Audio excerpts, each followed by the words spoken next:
Hi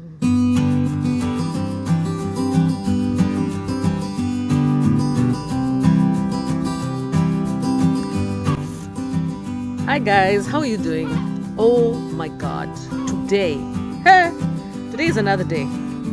It's been a while since I posted on here. That's because I've also got now 2 channels and I'm trying to split my time between the 2 of them. And it's not easy because I had another interview with Susan. I was still working on the other channel stuff. Of course, I have a lot of stuff going on. So I hope you're going to tune in to the Kenya Updates Live channel and watch what's going on there, what I'm up to with Susan. Susan is still providing her summary of live shows and we'll start going live soon again. Very soon. Promise you guys. Very, very soon. So how are you guys doing? Are you okay? I hope everything is all right. Today is a cloudy day. For me, I don't do well with cloudy days for some reason. Yeah. Even when the moon is full, I go nuts. I don't like it. Have you guys noticed how things have changed in the world? Have you guys noticed? Are you feeling the exhaustion? Like sometimes I feel like this is just therapeutic for me to just come and talk to you. I feel like it's therapy. Honestly, it seriously is. If you guys start your own YouTube channels, you'll understand what I mean when I say therapy. Because sometimes, when you talk to yourself or you talk to the camera, it does something for you. Recently, I've just been watching the Jeffrey Epstein cases and things like that. Hi, kiddo. There's a kid who used to be really rude to me, but now he's like my best friend. I just don't understand. He's changed his mind. He's realized I'm not a threat to him. And so he was just riding his bike and I don't know where he was going. But he lost his mom, actually. And he told me that. And sometimes I ask him about how he feels, and I think from that time we became close, as I told him, I'm really sorry that you lost your mom. But let's not talk about that right now. Let's say there's a lot of people suffering in the world. And right now I've been feeling kind of a little bit uneasy. I started work recently and it's okay. Yeah, it's all right. It's just there. Can I say it's just there? I'm not quite finding it as fruitful, or should I say, I'm finding like the work itself that I used to do before, no matter how many times or how much I try, it's very difficult for me to really get back into the real swing of things because I'm aware about so much more that I wasn't aware of before. Like all the hypocrisy of the West, how they've treated our African countries, how they treat, I'm getting into politics, huh? What has happened to us as Africans, how we've been lied to, how religion is such a farce, how there's so many lies, how they're discovering even, things like our religious books or religious beliefs are all just built on a fantasy. And I wondered to myself, why am I even bothered? Why should I even be bothered? And I said to myself, do you know what, guys? I really think what we should do is go back to simple living. That is the most fulfilling thing. If you start listening to politics and things like the Jeffrey Epstein cases and stuff like that, it's so bloody depressing, After some time, it just gets to your head. And meanwhile, you have your own family issues that you have to deal with. You have kids, maybe like for me, I have teenage children. I have a husband here and it's good. Yes, this is what I prayed for. I prayed for a family and, for my family. But I'm feeling like the environment is not as conducive as it used to be. The UK used to be a place where you really feel, of course, the one thing I love about the UK, especially here in Wales, I feel safe. Yeah, and that's very important. I feel safe here. I feel like protected. I feel like the government cares about us. I really do feel that way. There are some people who feel that the government doesn't care, but I feel like compared to the government from where I'm coming in Kenya, I really feel that this government really cares about its people because it gives at least some sort of support to children, families, especially when you're not at a certain level of income. It's really helpful, to have that support because some of us have worked all our lives and paid so much money in terms of taxes or in terms of school fees, to companies and made them rich that I think that it's time for them to also give back when people get older. Fortunately, a lot of the elderly, though, in this country are not getting back what they put in, which is really sad. And sometimes you find that, yes, the government may not actually be paying attention enough to their own elderly population who have worked all their lives and paid taxes and should be enjoying themselves now. But to be very honest, compared to living in other countries that don't give a single bit of help, and I saw that with my dad and my mom, My mom contributed, worked with the government. I don't think she collects any pension at all. She worked for the government in Kenya for a long time. My dad, his pension was a joke. I mean, his pension was less than minimum wage today, which is crazy for somebody who is a scientist, PhD, somebody who's worked for like over 27 years with the government. Having a stupid pension like that, having such a pension that is almost more of an insult, wasn't being adjusted for inflation or anything. So all I can say is sometimes what I find is, and I remember my dad telling us that, don't overinvest in education. Yes, have what you need, but don't overdo it, because he had a PhD and he was quite disappointed because, you see, as long as you're relying on other people to employ you, even if you have a PhD, postdoc, or whatever, you're going to be a slave to the system forever. And that's something that he noticed compared to my mother. My mother seemed to have been much more fulfilled at her work because she was running a school and it was her own business and she literally, was in charge. I mean, so it was good for her. And I also feel myself that when I've been in business, when I'm in charge of my own business, when I'm running my own outfit, I'm much happier, even if I have to deal with the insecurity of not knowing what's going to happen tomorrow, not knowing if I'll have a client bookings, not knowing whether I'll have the level of success this year compared to last, or whether I'm going to be continuing to go through this downtrend. There's a lot of insecurities when it comes to self-employment, a lot of it. But sometimes when you think about the freedom to think and when things go well, then things are good, right? And you can celebrate and you can also save and pay upfront, pay forward, like some of your expenses, your rents, your school fees and things like that. You pay those ones forward when you get the money. Yeah, you don't just hoard it because you know very well that money will be misspent. So why am I talking to you today? I decided let me just sit down and have a chat with you and say, yeah, the sun is shining in my face. I'm sitting in front of the college right here, my favorite college, and talking to you is already therapeutic, guys.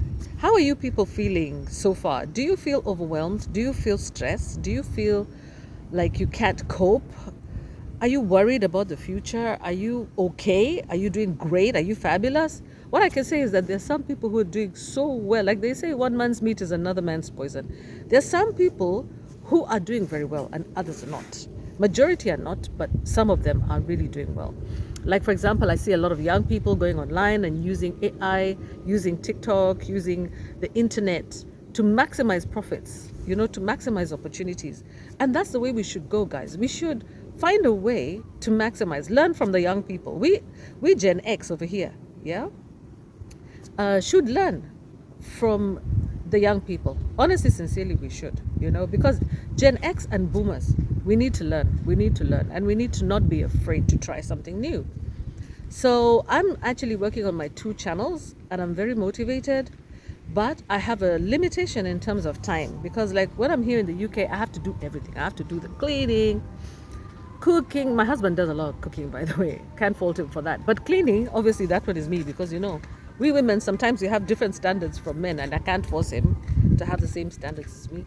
The kids are teenagers and they have to be told things 1,000 times. Repeating things as if they got back to being 2 years old. And then again, of course, sometimes we become friends and sometimes we're not friends. So, they have issues. We all have issues. I have my, what's so weird is having teenagers when you're going through menopause. Now that is a bad combination. A very, very bad combination. The person I feel most sorry for is hubby, who's stuck in the middle. Me with my mood swings, the children with their mood swings. Oh my goodness. If there's a lesson to be learned from all this, guys, have your kids early and close the chapter. Have your kids in your 20s. 30s is even cutting it late, man. Have your kids in your 20s so that by the time they're teenagers, you're not yet in menopause, yeah? You're not going to have to be dealing with it, hopefully. Now, why am I going this way, guys? So anyway, I'm heading off to the shops. I want to go and buy some stuff. And then after that, just a few things, just basic stuff. Basic for me these days includes a chocolate bar. Just to feel better. Yeah, so I just hope you guys are okay. I'm missing you people. I'm missing my friends. I'm missing you guys. I'm missing showing you that lovely environment at home in Kenya. I'm missing my mom. My mom called me today and it's so sad because her dementia seems to be getting harder and harder on her. because now she calls me and then she forgets that she called, or she calls me and she doesn't talk. She just goes, it's just like she's on automatic, dial. So she'll dial her phone and she'll call me. And then I say, hi, mom, hi.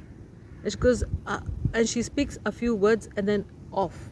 And I'm really worried about my mom actually, because she was so loved by dad and so spoiled. Yeah, literally. Although my dad and my brother and my sister are doing a fabulous job, they're really trying, and everybody else is trying around her. Everybody's working really hard to try to make my mom comfortable. And she's already a feisty woman. She's not an easy woman to deal with. But I can imagine right now how debilitating this thing is, and especially because she's intelligent and she knows that she has dementia. She knows that she's losing her capabilities, her capacities. And for anybody who's going through dementia, even early stages, I just want to say, I'm so sorry, but, just be brave about it and learn to adapt quickly.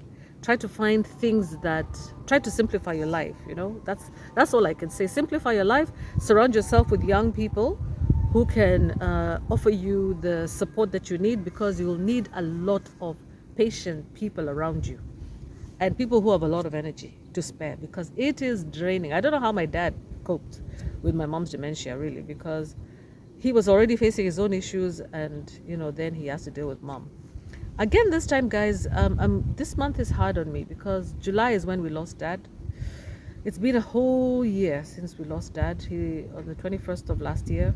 Then was dealing with things up until around early August. So this period, today is July 30th, and it just kind of like takes me back to that period. Then I remembered that I also lost a baby, and then today I was weeping quietly in my room. My husband didn't even see me. I tried to take my grief and away from them, and I'll shed tears, but I'll try my best to pull myself back, because I don't want my environment in the house to be miserable. It has to be still a comfortable place. I try to keep things away from the kids, from the husband, because I don't want them to be miserable. But I find myself feeling anxious about my son. I find myself worrying so much about the people that I love and about myself, and I say to myself, maybe what I need to do, you people, and as I talk, I'm feeling a bit weepy, is I think I need to simplify my life a little bit. When I say simplify, what I mean is go back to the things I used to really, really love doing. I was listening today to a chef. What's his name? I'll find his name and I'll probably put a picture of him here. But he says that he's starting over. His video says starting over for the 4th time. I think he's starting his YouTube channel over, like, for the 4th time. And he's saying, he's starting over again, and he's trying to sell all his things here in the UK. I think he's American, and he lives in the UK, and he's a chef. And he said the one thing, he lost his partner, how many years ago? Like so many years ago, maybe like 10 years ago. And he's still, did he say it's a 14th anniversary since his partner passed away. She was hit in a hit and run accident by a 17-year-old. And he said it took him 3 years of deep pain. Yeah, he immersed himself with Buddhists. Yeah, with the Buddhists. The Buddhists, not nuns, whatever they call it. I think but anyway, he immersed himself, he got himself people to mentor him, and I don't know if I can play his video really, because it would probably cost me copyright, But the fact is that he spent so much time trying to deal with this grief. And he said the one thing that really helped him was cooking, chefing, cooking for other people, creating new recipes. And you guys don't know this about me, but I really enjoy baking. I don't like cooking so much stovetop type of stuff, but I love baking and I love doing cakes and stuff. And this is stuff I used to do before. Something I learned. I'll show you some pictures here of the cakes I used to do. Very nice ones. Christmas cakes, stuff like that. Birthday cakes. And I know a lot of my friends, they will testify to the fact that my cakes are nice. Yeah, they're nice because I put all the best ingredients I can. Whipped cream, butter, or margarine. I would never use any of that other fake stuff. I know margarine is fake, but I'd use the best quality one. Yeah. And then I'd also make sure that I don't add a lot of fake stuff. I don't like too much icing. I do icing, but I try to avoid all this other stuff, you know, too much sugar. It's not good for your body anyway. It might look really good, but it's not good for you. So, anyway, all this to say that I'm thinking about another option, which might involve a relocation again from here. Why? Because over here in the UK, it's very difficult to establish business. There's so much red tape, and it's difficult to establish business. Even if you have a great idea, very, very expensive, and so many rules, so many things you have to imagine just to set up just a little restaurant. Oh my God, you have to have a fire escape. I don't know what licenses and oh my goodness, by the time you actually find the space to do your little restaurant, my goodness, you're going to be spending a lot of money. And then getting any sort of support from the banks and stuff is almost impossible. But I find myself, yes, safe and everything over here, like in a bubble wrap, but that's not my life. My life is not bubble wrap life. I'm used to working hard. I'm used to struggling. I'm used to that. It's part of my life. It's part of the enjoyment of life. It also puts me in touch with other people that are also struggling like me or even worse than me. And we help each other, we talk to each other, and I have this chance to speak. So let's see where this takes us, guys. Let's see where this goes. I'm really thinking about a relocation. There's a real potential for me to relocate back, of course, home, so that I can be a bit closer to my mom and check on her once in a while. I don't want to be living with guilt. It's bothering me a little bit. Yeah. I need to check on her. As much as I love the kids, yes, I'm a married woman and all that, I think that there's always solutions for the kids. You know, we can probably think of relocating them, bring them back home if they want to come, or I could just be doing this back and forth travel. After all, my name, my African name is Jerry. Jerry means traveler. It's just in me to travel. I'm supposed to travel. I'm supposed to move around. And if I don't, I feel uncomfortable. I feel unhappy. So when I'm traveling or moving around or doing stuff and getting busy and exhausted and all that, that's when I'm happiest, yeah. I don't know how you guys feel about it. But I also think that the environment currently is so difficult right now. Life is hard. Life is hard, guys. And the sun is right above and overhead. Life is hard. Financially, it is so tough. It is tough here in the UK as well. The cost of living is ridiculously high. And yet the quality of the food, one of the things I was telling my friends is that if there's one thing that will get me out of this country, it's the food.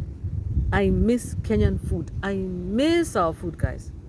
Hey, Kenya, we have food. We have seriously good food. Very, very good food. And you guys saw me go to the supermarkets. And when I go back home, I'm going to make a point of going back to those supermarkets and promoting the work of our farmers. Those people who are involved in farming, you guys, thank you so much. You really have helped us. And please make sure that you don't use rubbish. Don't use those bad chemicals. And check the soil. Check to see that, you know, wherever it is that you're growing the food is not on land that has radioactive material and things like that. We have heard stories. There's a gentleman who exposed the fact that in northeastern Kenya and in parts of Meru County in Kenya, apparently, I don't know whether it's true or not, apparently, allegedly, there are foreign companies that many years ago dumped nuclear waste, dumped radioactive material in the ground, pretending that they were going to drill oil. This was during the time of Moi, President Moi, yeah? That, you know, they actually asked for licenses to check whether we have oil, to drill and check potential for oil, but really the fact is that they went and dumped nuclear waste, radioactive material in the ground.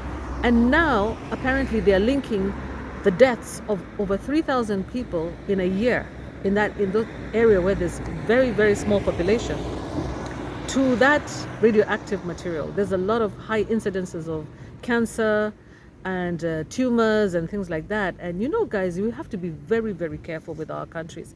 If you're not in your country, at least, you know, if you're not actually living back home, be aware and let the people in the rural areas be aware of what's going on. When they see people drilling in the soil, what are they drilling and what are they putting in those soils?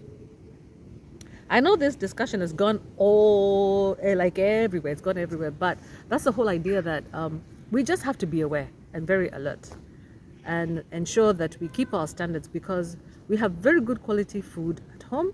It has kept us healthy, and having insurance is good, but even better is having good quality food and also having that community support, which is so important, guys. Let's never underestimate that community support. It's absolutely important. Yeah. Having a community around you. We have community here, but of course, it's not the same. Yeah. So what do you think, guys? I'd love to hear your perspectives on this. I believe this is the video that follows the time that I came back from Brighton. And now I'm just back to my normal life. Things are supposed to be moving, they're moving slowly. And I'm like, oh my God, that's the thing with my consultancy work. It's never enough, yeah? So you don't get enough work, and then it's delayed payments, trying to stretch the time. It's always like that. And me, I'm like, pana. No, I cannot work like this. I need to work in an environment where I'm trading a product and getting paid immediately, because now the needs are high, very, very high, just like they were when my son was a teenager. So you guys, I wish you the best. Thank you so much for listening in to me, and I feel so good chatting with you. Let me get up and go and buy whatever I'm buying, and we'll talk to you next time. Goodbye. Cheers. Thank you very much for listening. Bye-bye.